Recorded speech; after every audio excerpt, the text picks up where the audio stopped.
So, it's been a while Sonic Racing Crossroads has been released, and I've been playing it a lot. I genuinely believe that it's currently the best kart racing game out there. First of all, I want you to know that this isn't a journalist review or anything like that. This is a video that's coming from a kart racing fan just like you. Because of that, this will be a deeper analysis than most other videos already out there. It's the reason why I can tell what makes this game so good and what are the areas that it still could improve upon. Because yeah, it still has flaws and we'll talk about them here. There's so much to go over about this game. The visuals, the soundtrack, how the gameplay evolved, and what it means for the future. In which ways is it better or worse overall than the previous best Sonic racing game, All Stars Racing Transformed? And what's the verdict on how it stacks up against Mario Kart World and even Mario Kart 8? We'll also talk about new stuff like the festival controversy on multiplayer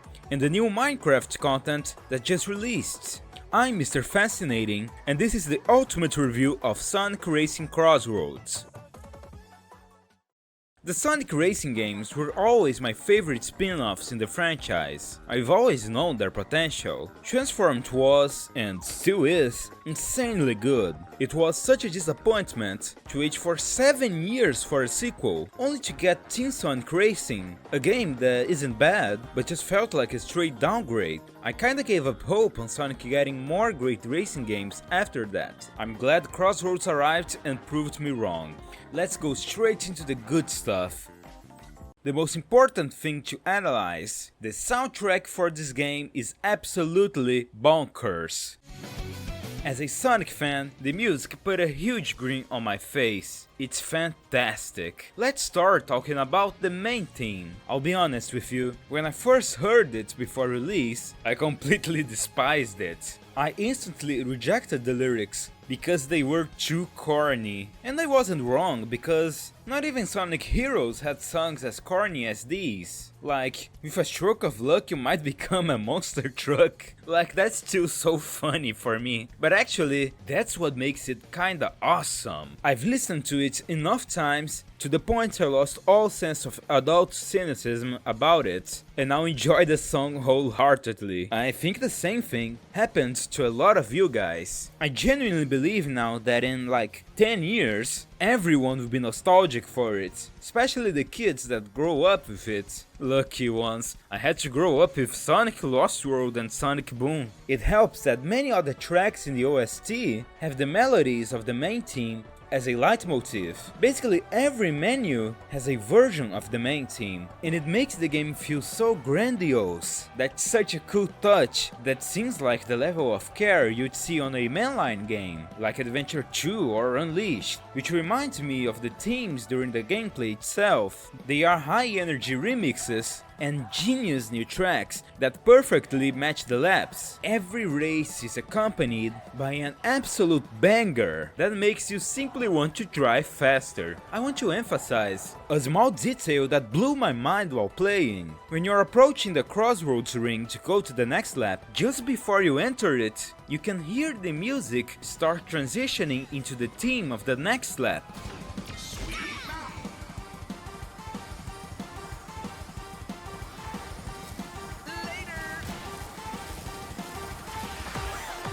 Every single lap has these little transition moments in the music that just feels amazing. It's so seamless. And then you go through the ring and the visuals and music change at once. It's perfectly synced. It feels almost addicting because of how satisfying it is. I genuinely think that Sega getting right these specific aspects of transitions makes the game already feel like a much higher quality experience. Just imagine how bland it would be if the transition between laps wasn't as satisfying. Would it even be worth playing? The best part is when the final lap hits and a beautiful new rendition of the track with an amazing chorus plays. It's just majestic. I can't understand how there are some people that dislike the choirs. It's incomprehensible to me. They feel transcendental. They could easily make someone tear up because of just how beautiful they sound. They are versions of the final lap tracks without the choirs. so there's really not much reason to complain about them. Let's quickly go over some of the tracks individually. E-Stadium feels light and upbeat. Somehow it truly gives off the feeling of being the start of the journey. Rainbow Garden is so emotional. It feels like a Sonic Runner song because of how much it transitions and evolves melodically over its course. I bet that in the future, this will be the most nostalgic song in the game. It already feels nostalgic right now. Water Palace, even if it's not the same theme from Rush, is amazing too. Skyroad's final lap track almost feels like a Sonic CD Good Future song, but more frenetic.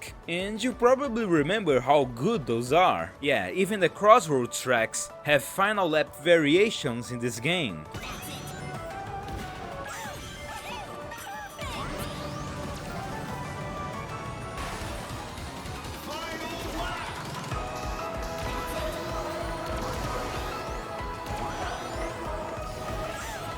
You can only hear them when playing on Time Attack. It would be really easy for the developers to just not pay attention to that, since it's a secondary game mode, but they went the extra mile and created it for all of them. Absolute mad lads. The Metal Harbor final lap being Can't Stop So What from Adventure 2 is actually genius. It fits so well. The Sandhill team got a major upgrade with some incredibly funky voice samples. Mystic Jungle's track here is so good that it makes Sonic Forces like 10 times better in my memory. The whistles give it such a great extra dimension. Apotos got an entire section of the music done on the Sega Genesis sound font, and it goes hard. Wonder Museum proves yet again how good jazz fits with Sonic. Of course, electronic music goes well with Sonic, but this free-form jazz style also fits perfectly. Ocean View's final lap mashup of Super Sonic Racing and Toot Toot Sonic Warrior, it's like the ultimate anthem for anyone that's a fan of classic Sonic. It's the main themes of the two musically best classic Sonic games mixed into one single delightful track. Blizzard Valley is like if the Ice Cap snowboarding team from Sonic Adventure got a sequel. The feeling of freedom and speed is immense. The Cyberspace track smartly remixes the most popular Sonic Frontier stage, 1-2, and it's weird that it makes a 3-year-old game feel nostalgic already. Felt like yesterday we were suffering to get that S rank. The Final Lap song remixes 3 Cyberstage stages songs into one, and it's just epic. The same can be said about the Chronos Island track. How did they manage to turn that somber, contemplative theme into such an inspiring racing team? It's great too. The North Star Islands and White Space tracks are other examples of great renditions from recent Sonic games. Even the Minecraft track that just came out has an amazing song. It mixes the track's comforting memories and Infinite Amethyst from the original game, and the result is incredible. I honestly cannot praise Sonic Racing Crossroads soundtrack enough. It's definitely one of the best and most complete packages of Sonic remixes the franchise has ever seen. Now let's quickly talk about the visuals and presentation. You boot up the game and immediately there's a CGI opening. Back in the 2000s, almost every Sonic game had a CGI opening, and I'm glad that Crossroads is helping keep this tradition alive.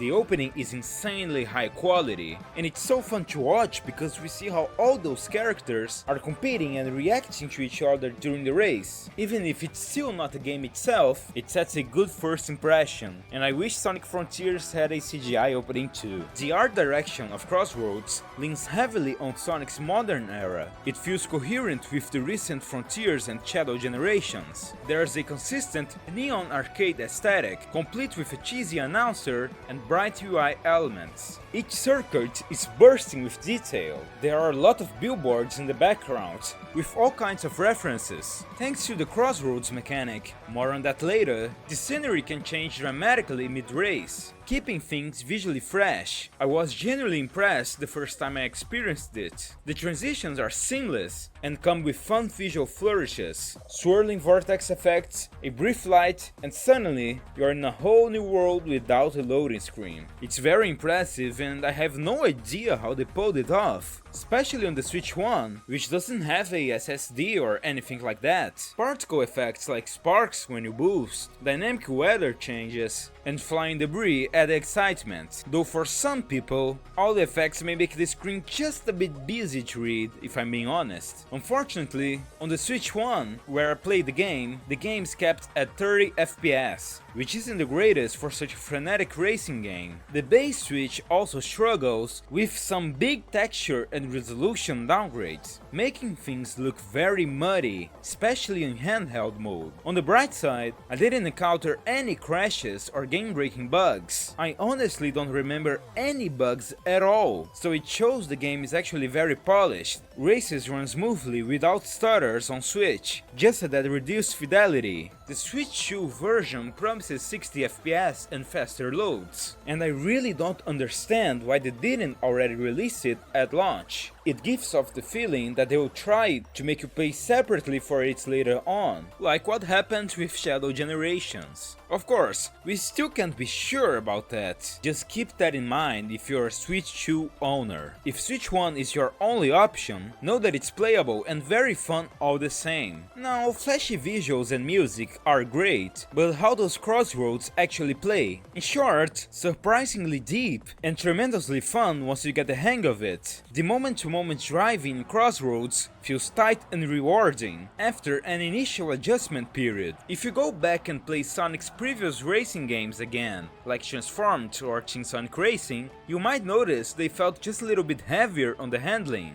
Early on, I was bumping guardrails and wondering if the physics were off. The reason is Crossroads has surprisingly lighter controls, and that's why it takes just a bit of getting used to. Turning and drifting feels responsive, which is crucial, because mastering drift boosts is the key to victory. Unlike Mario Kart, you can't just drift through every turn at full throttle. If you take a corner too fast, you'll slam into the wall and scatter your rings everywhere. The game has a few speed options: normal speed, high speed, sonic speed, and supersonic speed. Sonic speed and supersonic speed are like the 150cc and 200cc modes of Mario Kart. The thing is that even at only sonic speed mode, I had to pay a lot of attention to ease off on the accelerator to make certain turns. This is especially felt in the ice stage. There are some slippery sections where you easily play very badly if you don't keep in mind the importance of sometimes braking and letting go of the accelerator. It's a slightly higher skill ceiling that might frustrate at first, but once I adapted, nailing a sequence of curves without hitting anything felt super satisfying. The karts have weight without feeling sluggish, and the boat and plane segments each handle a bit differently, like in Transformed. Boats are a tad heavier in turns, and planes are very smooth. In the boat sections you don't charge up drifts, but jumps, and it's important to do as many jumps as possible, to use them as an opportunity to get trick boosts. An interesting change from this game compared to the previous ones is that it's not possible to fail the trick boosts anymore. In my opinion, this is a good change, because if timing the tricks was a factor, like in Transformed or TSR, it would be just too much to keep up with at once. I think the plane sections are definitely more fun than the boat ones. To be honest, I don't like the boat sections that much, they feel a bit sluggish. The extreme gears from riders are also here, and while of course they don't have the same deep mechanics from their debut series, using them grants better boosts, which is very much appreciated. At the highest speed, the sense of velocity is wild. The jump from the third tier to supersonic speed is huge, so be warned. Honestly, it's like a completely new game opened up once supersonic speed was unlocked. If you haven't, I strongly encourage you to go back and try to win all cups again on this new speed option. It feels much more fun, fast and satisfying. I actually appreciate this progression. It let me learn the ropes at a chill pace, then gradually pushed my skills to the limit. I felt that in supersonic speed, the easier and faster boosts from using extreme gear help a lot. Crossworlds also has a full suite of power-ups to spice up the races. They are not always one-to-one copies of Mario Kart items, but any kart veteran will grasp their roles. A standout is the monster truck item, which temporarily turns your kart into a giant monster truck that can plow through opponents. It feels very satisfying, literally smashing every other racer under your tires. I can definitely see how it's fun enough to be mentioned in the main team's lyrics. There is a bit of rubber banding for sure. The other racers, especially your designated rival each race, tend to catch up to keep things tense, and there are definitely a few punishing moments on occasion where we get comboed by items, but such chaos is less frequent than something like Mario Kart's Blue Shell disasters. As for the gadgets and customization, I basically just gave myself access to 3 boosts at the start of every race. They are probably better loadouts to use, but it just feels very satisfying using up those 3 boosts to get shortcuts really early on. You can even save multiple loadout presets to swap quickly. It adds a strategic meta layer to the game that keeps you hooked beyond just racing skills. Generally, the multiplayer feels as balanced as any kart game, which is to say, sometimes the items will decide your fate, but usually the best driver wins if they race smart and manage their items well. The lack of excessive random super weapons, like no lightning bolts or blue shell equivalent, means you can actually maintain a lead if you drive well and defend yourself. There is an item somewhat like a blue shell, but it's rarer and can be countered.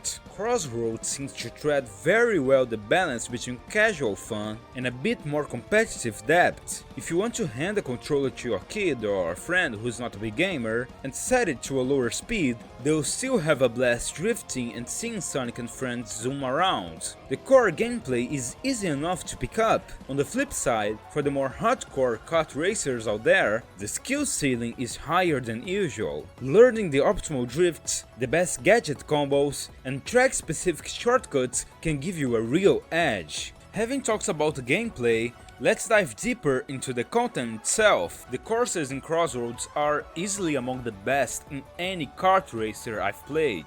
They're imaginative, multi-layered, and just fun to race on. Each track is loaded with alternate routes. The Crossroads system means no 2 races feel the same. Even if you play the same course twice, the middle lap could be totally different, leading to a different overall experience. I love this feature. It adds variety and a strategic layer. If you're in first, you can choose a track you're good at, and if you're behind, you have to quickly adapt to whatever road the leader picks. Plus, it just looks and feels cool to drive through a portal and suddenly be drifting around an entirely new environment. I honestly can't pick a bad track out of the bunch. Even whatever the worst is, could still be considered pretty good. The best tracks, on the other hand, had me grinning ear to ear. Honestly, the entire game feels like an homage to Sonic's modern era specifically. There are so many tracks based on modern Sonic games that it feels rewarding to have kept up with the recent Sonic titles. Seeing even deep cuts like Rush or Secret Rings, or very recent games like Forces and Frontiers get representation just makes me very happy. If you're a longtime Sega fan, you might miss the wider Sega All-Stars fan service. Of course, this will change with the future updates, but at launch the tracks and themes are almost entirely Sonic-centric. The developers clearly focused on Sonic's universe up front, but the flip side is an incredibly cohesive theme. It feels like a modern Sonic celebration through and through. And that's great after there already being so many classic Sonic celebrations over the years. Beyond the Grand Prix and the local multiplayer focus Race Park, there's a straightforward time trial mode where you can race for the best lap times. You can even get ranks and unlock jukebox songs through it. And an unexpected bonus, you can set up custom races with a ton of modifiers. You can tinker with rules, which is fantastic for variety or just testing silly ideas. Crossplay in particular is a huge bonus, unlike Mario Kart, which is trapped on one platform. One thing I should mention, Crossworlds clearly has a plan for DLC and updates. The Minecraft DLC has just been released, and franchises like Pac-Man, Persona, SpongeBob and Mega Man will soon get content as well. The Minecraft DLC dropped on October 8th and lets you actually race as Minecraft Steve, Alex or even a Creeper. In true Minecraft fashion, they've added a brand new track set in a blocky Minecraft world, along with a minecart themed vehicle to complete the vibe. The pack comes with 6 Minecraft music tracks and a bunch of cosmetic goodies, like decals and character emotes to bring that pixelated style to life. It's honestly a surreal crossover. One nice thing is everyone gets to experience the Minecraft content to some degree, even if they don't buy the DLC. The Minecraft course and its racers will still show up in online play for all players, so you won't be locked out of the fun if you didn't buy the pack. That's a smart move by Sega. It keeps the community together instead of splitting the player base. Crossroads' base roster at launch covers a lot of Sonic characters, some pretty niche, like the Ekpon robots or the Babylon Rogues. While all racers play similarly in terms of driving, their unique vehicles and animations give them personality. Everyone already talks about it, but I can't stop praising the little cutscenes between rivals at the start of each race. The writing completely nails every single character, and it's always extremely funny. It gives the game so much life that no other kart racer has. Too bad Hatsune Miku doesn't have any lines. Come on, Sega. I raced mostly as Sage or Sonic. Gotta stay on brand, you know? But it's awesome knowing that down the line, I might be drifting around as, say, Ichiban Kasuga from Yakuza in SpongeBob's Burger Car. The crossovers are that wild. I will say that it is a downgrade that there's no adventure mode or story mode like in Transformed or Teen Sonic Racing. Yeah, it's good enough to just play through all of the cups and do time trials and stuff, but a bigger single player structure would have been welcomed. I also kinda miss the character dialogue inside races that Teen Sonic Racing used to have, but it's a small thing. There is a controversy going on with the multiplayer. Sega has been running these character festivals for multiplayer on weekends. We just had a Hatsune Miku festival and a Minecraft festival. The big problem is that during a festival, the game completely disables the standard world match mode. In other words, if you just want to do normal online races, you can't. World match is locked out. And those festival events aren't your standard races. They're wacky team-based modes. They can be fun for a bit, but I definitely prefer classic free-for-all racing. Forcing everyone into an event for 3 days straight is, honestly, a weird decision. It almost reminds me of what Nintendo has done with Mario Kart World, forcing intermission tracks on people. At least the festivals are a much smaller problem, since they are only there for 3 days and then go away. But it's weird. This is frustrating for some players. And what's most strange is that this outcome feels so preventable. The fix could be as simple as allowing regular world matches to run alongside the festival events. Sega needs to listen to the players' feedback on this and implement it quickly so the game stays healthy. Overall, I'd recommend Sonic Racing Crossroads to any kart racing fan looking for something fresh, and of course to Sonic fans. If you're a casual player who just enjoys light-hearted racing with friends, you'll find plenty to like and you can ignore the deeper stuff until you're ready. If you're a competitive player who feels Mario Kart is too luck-based or wants more depth, Crossroads will surprise you. Sega's commitment to crossovers and updates means the game could continually refresh itself with new tracks and racers.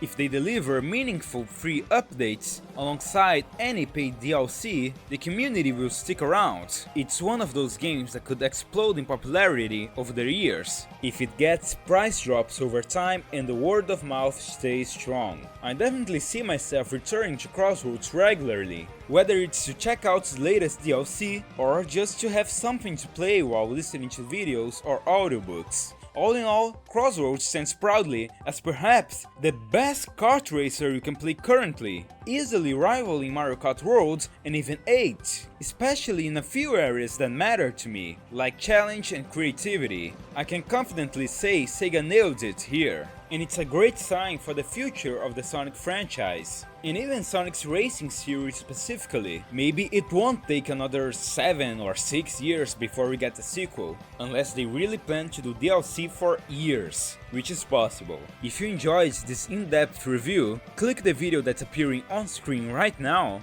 to learn the reason why everyone is quitting Mario Kart to play Sonic Racing Crossroads.